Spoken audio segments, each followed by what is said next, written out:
நீ ஒரு பர்ஃபெக்ட்டான ஆளான்னு யாருனா கேட்டால் கண்டிப்பாக நோ, நான் பர்ஃபெக்ட் கிடையாதுன்னு நான் கண்டிப்பாக அப்படியே உண்மையை உடச்சி சொல்லிவிடுவேங்க. பர்ஃபெக்ட்னா எல்லாத்துலேயுமே வந்து பிக்சர் கிளியராக எல்லாத்தையும் நீட்டாக க்ளீனாலாம் என்னால் வந்து மெயின்டைன் பண்ண முடியாது. அதுக்குன்னு எல்லாத்தையும் வந்து அப்படியே போட்டபடியே அழுக்காகவும் வச்சுக்கிற ஆளும் நான் கிடையாது, ஓகேங்களா? ஸோ ஒரு சிலர்லாம் வந்து அப்படியே எல்லாத்தையும் தொடச்சி எப்போ பார்த்தாலும் அப்படியே நீட்டாக க்ளீனாக பளபளன்னு வச்சுக்கிற ஆள் கிடையாது. போடுவேன். நானும் வாரத்துக்கு ஒரு நாள் மாப் போடுவேன். நானும் எல்லாத்தையும் க்ளீன் பண்ணி வைப்பேன். ஓகேங்களா? பட் அதுக்காக மெனக்கெற ஆள் கிடையாது. நாம கொஞ்சம் லேசின்னும் சொல்ல முடியாது. இல்ல ரொம்ப இம்பர்ஃபெக்ட்டான ஆளும் சொல்ல முடியாது. ஆனா நடுவுல இருக்கிற ஒரு ஆளு.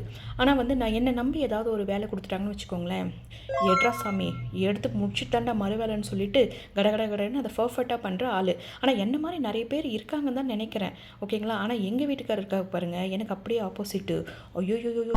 எல்லாத்துலயும் பெர்ஃபெக்ட்டா இருக்கணும், இப்படி இருக்கணும், அப்படி இருக்கணும், வெளிய போனா வந்து தலைய வந்து இப்படி வாரி இருக்கணும்னு சொல்லிட்டு ரொம்ப பண்ணுவாரு. இப்போ கொஞ்சம் பரவால்ல. கொஞ்சம் அமைதியா இருக்கிறாரு. சரிங்க, உங்ககிட்ட பேசியே வந்து இன்னைக்கு நான் கடகடன்னு சொல்லிட்டு வெண்டைக்காய் காரக்குழம்பு தேங்காய் ஊத்தி பண்ணிட்டு, அதுக்கப்புறம் சொரக்காய் கூட்டு பண்ணிட்டு, கொஞ்சோண்டு தயிர் இருந்தது. தயிரையும் வச்சுட்டு என்னோட மதிய சமையல நான் கடகடன்னு முடிச்சுட்டேன். எல்லாரும் எப்படி இருக்கிறீங்க? என்னோட சேனல் பிடிச்சிருந்ததுன்னா கண்டிப்பா சப்ஸ்கிரைப் பண்ணுங்க. ஓகேங்களா?